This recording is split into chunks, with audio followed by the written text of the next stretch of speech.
Check. Hey, all right. That was Night Patrol. Give it up. This is Josh and Tim, producer and writer of the movie. Give it up for them. Woo! There you go. Now that you've seen this, how funny is it that I'm doing a Q&A for it? So a couple things that got me this time around while watching it that came to mind that I figured I'd just share right off the bat. When Sarge kills Ethan, they use like a real blank, and there's multiple takes where it scares the shit out of me. And I'm directly behind him, and I'm like, every time it goes off, and I think they probably picked the one where I was still. And then there's the scene where the night patrol's going in, and there's like smoke grenades going off. Those were smoke grenades. My eyes were on fire. One other one is the Bornelius. The name Bornelius, by the way, is the reason I wanted to be in the movie. Hell yeah. So Bornelius is because the Crips or Bloods won't use the sea leather. Correct. Yeah. So like when I first met YG, his fucking agent was like, "You can't use the leather C when you text him," and I was like, "Oh, I'm not gonna fucking do that. That's crazy." Wait, was his name Cornelius in the original script? Cornelius tried to compose a text without using C's, and I was like, "You can't." I tried. There was a moment. I definitely tried. Was his name Cornelius in the original script? We're trying to come up with his name, and I think someone threw out Cornelius, and we're like, well, no, we can't do Cornelius because it has a C. So then someone was like, Cornelius, and we're like, yeah, that's what it is. Yeah, that's unreal. Yeah, of course. There's like a crazy setup in the beginning where they find Primo's body, and somebody says something, it looks like a leopard ate her, and Bornelius says, there's no leopards in the hood. And then at the end, he's looking through the pamphlet, and there's a leopard in the pamphlet, and he just goes, damn, leopard in the hood. And that really gets me every time. But yeah, what a cool thing. Thanks for being here tonight. You saw an LA movie in LA. That's really cool. Very good days. Tell them about the rescheduling of the restructuring of the third act that you had to do is so crazy. Which one? Well, the whole Dermot's schedule changed the movie, basically. Yeah, right? we had Dermot for 5 days, and then he got Chicago Fire. So we did which by the way almost killed the us. fucking movie because Universal was like, you have to put Dermot in the fucking film. So we had to beg and plead to get Dermot out here. It was really punk because he's repped at Paradigm 2. So it was just chaos and prep, but basically we had him for 1 day instead of 5 days. So you and Ryan had to rewrite the script 6 times. Well, he was originally there was no psychic powers originally. So Dermot, that was our solution, is we created psychic powers. Nice. And, vampires have psychic powers. Yeah, no, I felt them. Sleep for 3 weeks straight. He was physically present for the whole movie initially, and then we came up with the solution of, let's shoot him in 1 day and put him inside his head. It was Jermaine too. We had Jermaine as the lead. We had him for 16 days, and he got. What was the show? No, it wasn't Barbershop. It was another sitcom. Tracy Morgan show. And so we got him for 5 days, and we're like, well, I guess we just need to kill him off. Which I did 6. Yeah. And I think the movie turned out better in both times that we made those big changes, significant changes. I mean, with or without psychic powers, you always go psychic. I want the psychic Of course, yes. Psychic powers is the way to go. Vampires. I'll never forget Justin Long in the fucking, remember in the script read? He was having the time of his life. Yeah, but he was he's like, when did this movie change? This is what he was really fucking right. So what was it about me that you looked at and you were like, yeah, the racist the vampire racist vampires, we gotta get this guy. No, it was more for this movie was very hard to cast. Most people were scared of this movie, honestly. Was Universal scared of it? They made this movie, and everyone was scared throughout the whole process. They were petrified. So we really needed to find birds of a feather who wanted to make a statement. The movie speaks for itself, what it's saying, but we needed a whole crew and cast of people that were like-minded in order to pull this off. So that was a lot of why we came to people. Fuck yeah, dude. And I listened to a ton of Jelly Roll and Morgan Wallen to get into character. We wanted. Remember, we were like initially we wanted to do a Judgment Night soundtrack. I do remember. That was the whole thing was that it was going to be this like incredible hardcore hip hop thing the whole time. And then I think I was like, yeah, that'll cost this, and it was like, I can't do it. But it worked. You got a Burn song in there. Soul Glow opens the movie. Josiah from Criminal Instinct, his country guy thing is in there. There's a Dead Body song in there. We did it. We did. Hats off to you guys for hooking the music tip. We had incredible hookups, and we have an incredible soundtrack as a result. So. Okay, I did. Yeah, I did that. Yeah. No, we did it. I'm kidding. Cast the right guy. I'm kidding. So yeah, Jelly Roll was what I was listening to get in character. What else happened in this movie okay, so the first scene, my very first day, was in the SUV where we pull up and kill Primo. And do you remember the very first take when I didn't put the car in park? You got to drive. When your character's driving, you're driving. And I found that out as I'm buckling the seat, basically. And there's like marks you have to hit while driving. So you have to see, like you have to know how to drive, which is insane. And I pull up, and it's hilarious to me that the guy driving would be the guy getting out with the megaphone. There's all these little steps where I'd be like, all right, get my megaphone, put my phone, get it.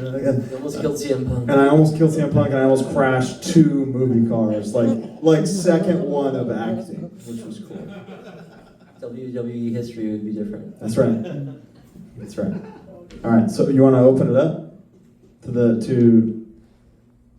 let's get 8 questions from all 8 of you. Who's got one? Just scream it at the top of your That's lungs. one question. Just one. Hit me. How'd you get YG? Great question. Oh, how did they get YG?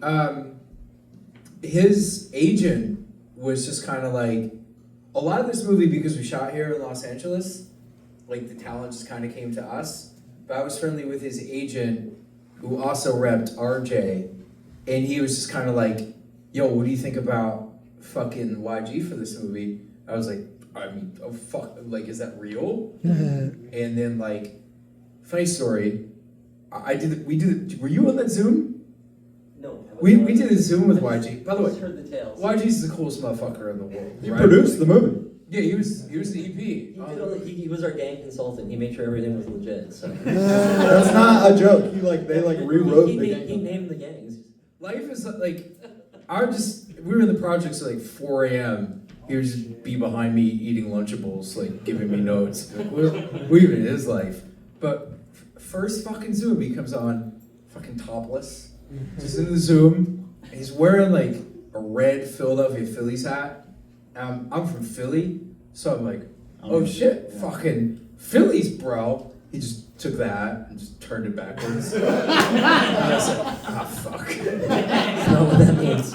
He had that DUI like day 3 of production, and his team was bummed, but we were like, yo, that's the sickest thing you could have done as this guy in this movie. His agent calls me and is like, don't look at TMZ. I'm like, oh dude, what the fuck? Hang on, let me head over to TMZ. Dude shows up fucking like, crashes his fucking Lamborghini in Burbank, gets arrested. I don't even think he crashed. I think he just parked on No, someone's lawn. he was asleep on the freeway. It's I awesome. think he just parked it on someone's lawn. No, it crashed, but he was not in the car when the cops got him, so I guess he got off, but he did go to jail.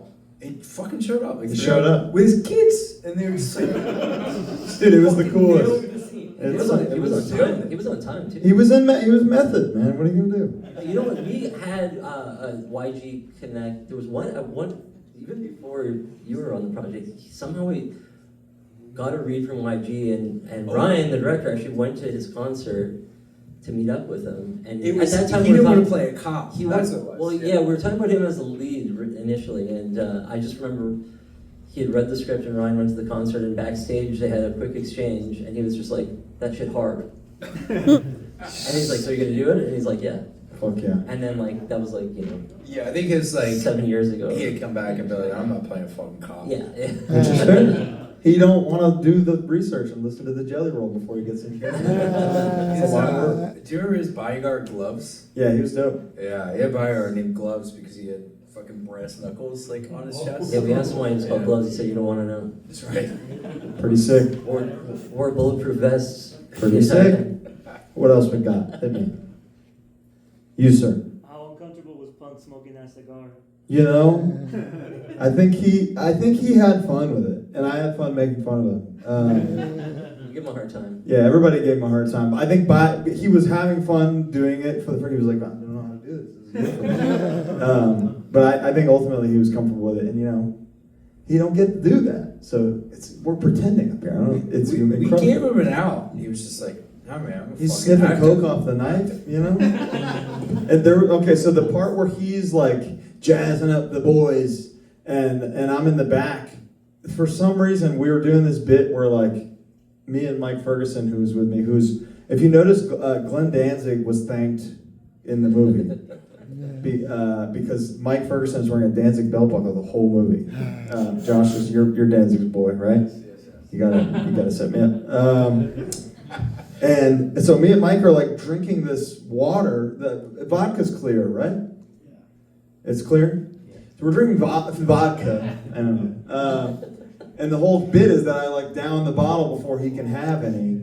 And he's like, pissed. You can't see any of this happening as we're like rationalizing this in the back.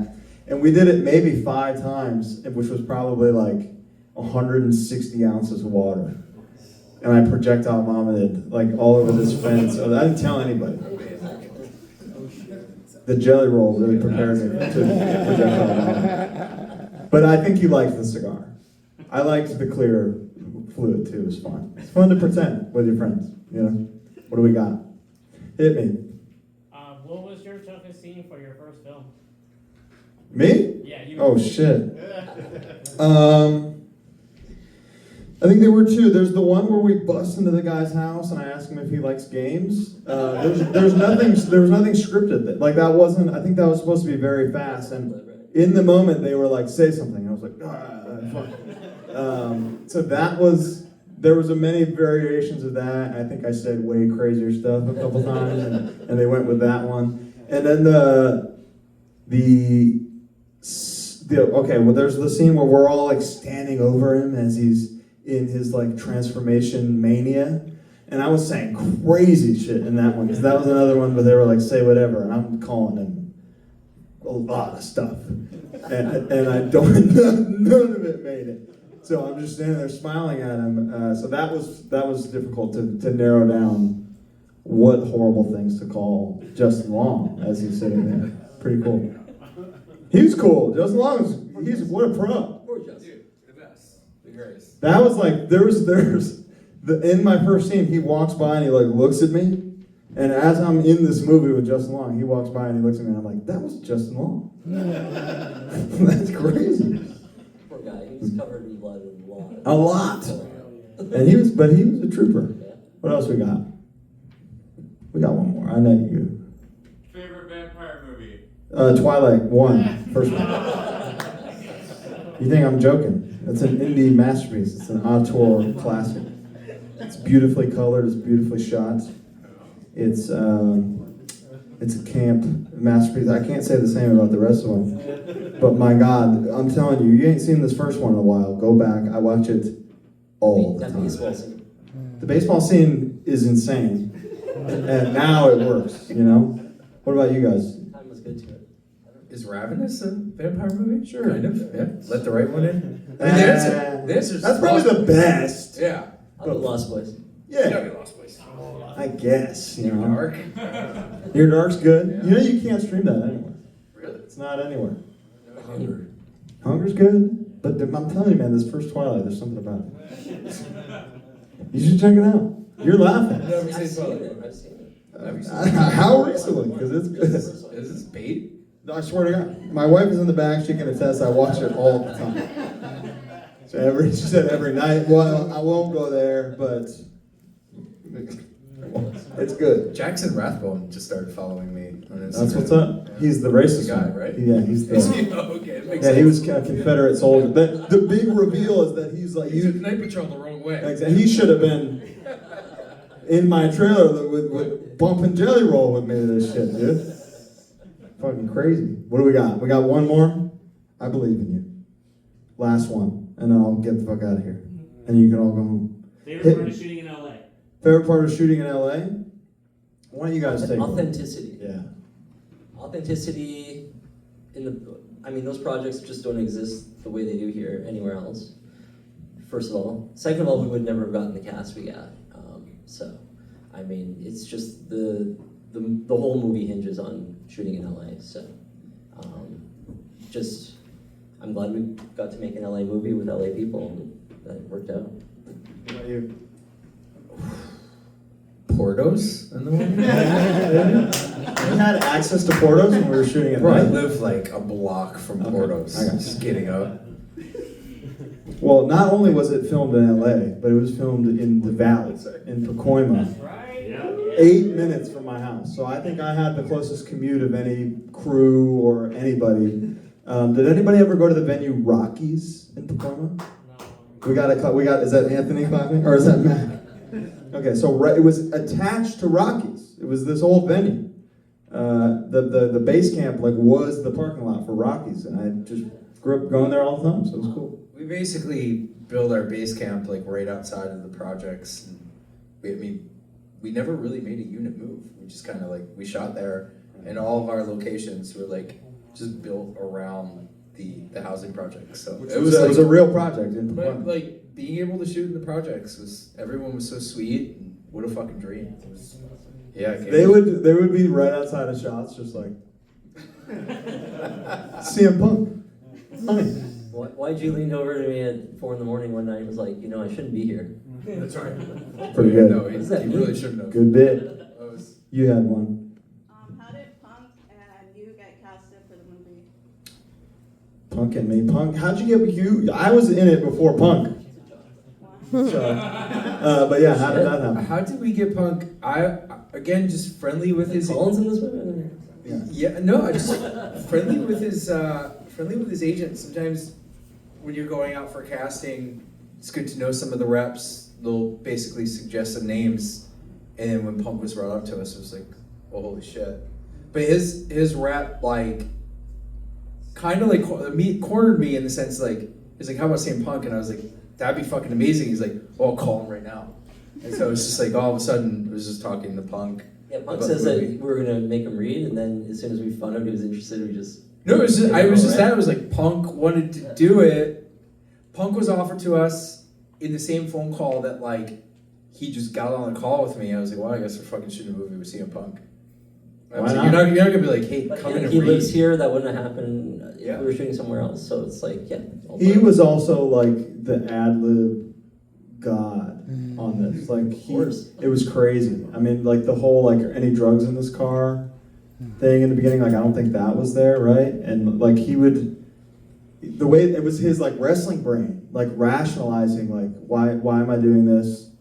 Okay, how would this racist Jelly Roll fan do this? and dude, it was great. It was really cool. Like him and Justin, and of course Dermot for the one day were just really.